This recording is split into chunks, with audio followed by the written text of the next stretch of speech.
This year's Front Range Christian School valedictorian is Sophie Hoag, who finished with a grade point average of 4.3115. She will be attending San Diego Christian College, and she'll be studying performing arts with an emphasis in musical theater. We'll now hear from Ms. Sophie Hoag.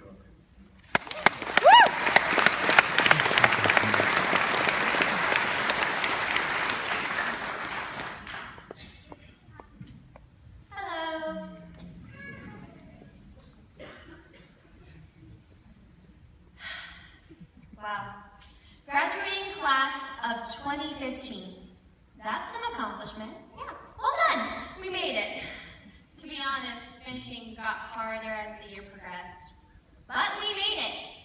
And along the way, we made some great memories and had a ton of fun. Do you guys remember sports, musicals, Powerpuff? Over the past 4 years, we've done a lot. I'd like to challenge everybody here.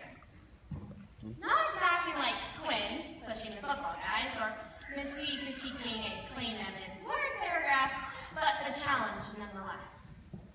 For most of us, well, us, senioritis became a burden and battle.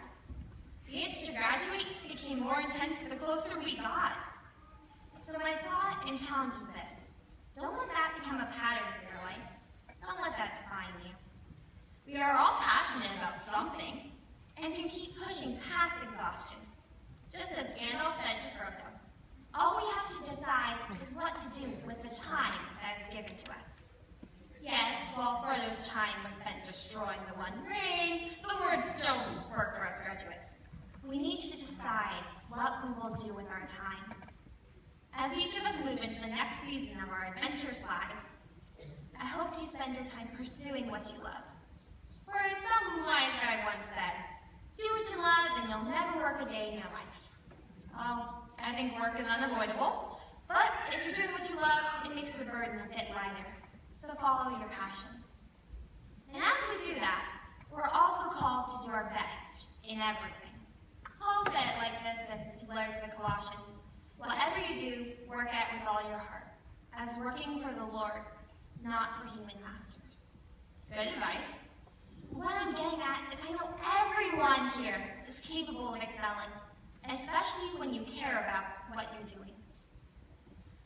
And I hope that high school wasn't just a time for us to check off the bucket list we finished, but instead a time for us to grow up and figure out what we're passionate about, so that our lives can be spent pursuing our passion, glorifying God as we do our very best. Like, I know Dean is a great drawer, well, his art's awesome, and Megan wants to be a nurse, and she's always so kind, and Catherine wants to be an engineer, and she's incredibly smart. We all have something that ignites that fire and passion within us, and I want to challenge everybody to pursue it with all your heart for the glory of God. Sounds simpler, not as easy as it sounds. In my own life, in addition to theater, I've developed a passion for Christ, and gradually have discovered a simple, yet complicated truth.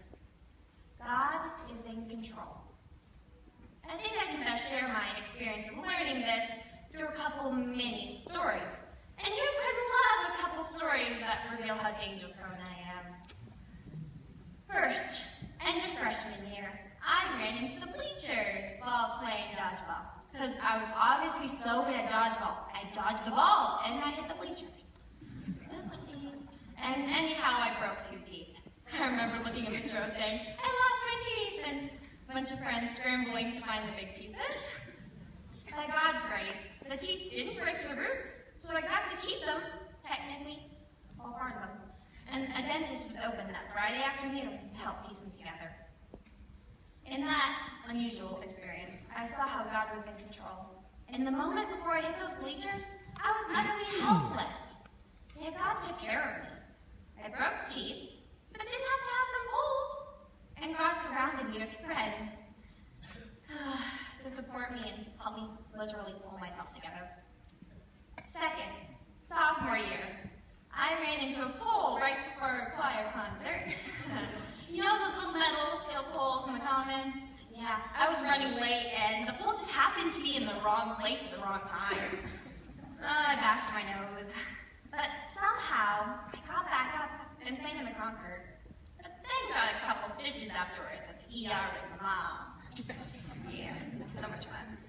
But that silly nose thing totally hurt. And man, I tell you, I couldn't have done that without God. I couldn't have done that in my own strength. He gave me strength when I was weak. My third incident occurred beginning of senior year.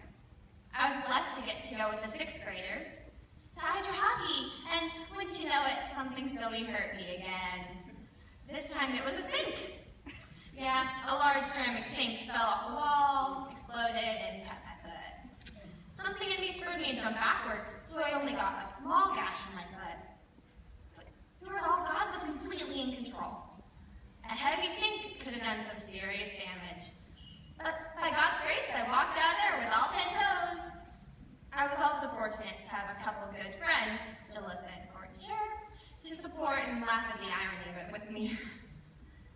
What I experienced and found was that in the pain, in the slam, in the crash, God was in control. Silly bad things happen. I'm a danger prone when I get it. But more importantly, God never left me hanging. All of my mini catastrophes could have had very different endings. Miraculously, I didn't technically lose any teeth, shatter my nose, or lose a toe.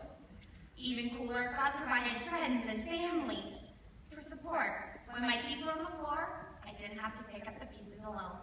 When my head was spinning and my nose was throbbing, Mrs. Eddie and the people from choir bandaged me up so I could still sing.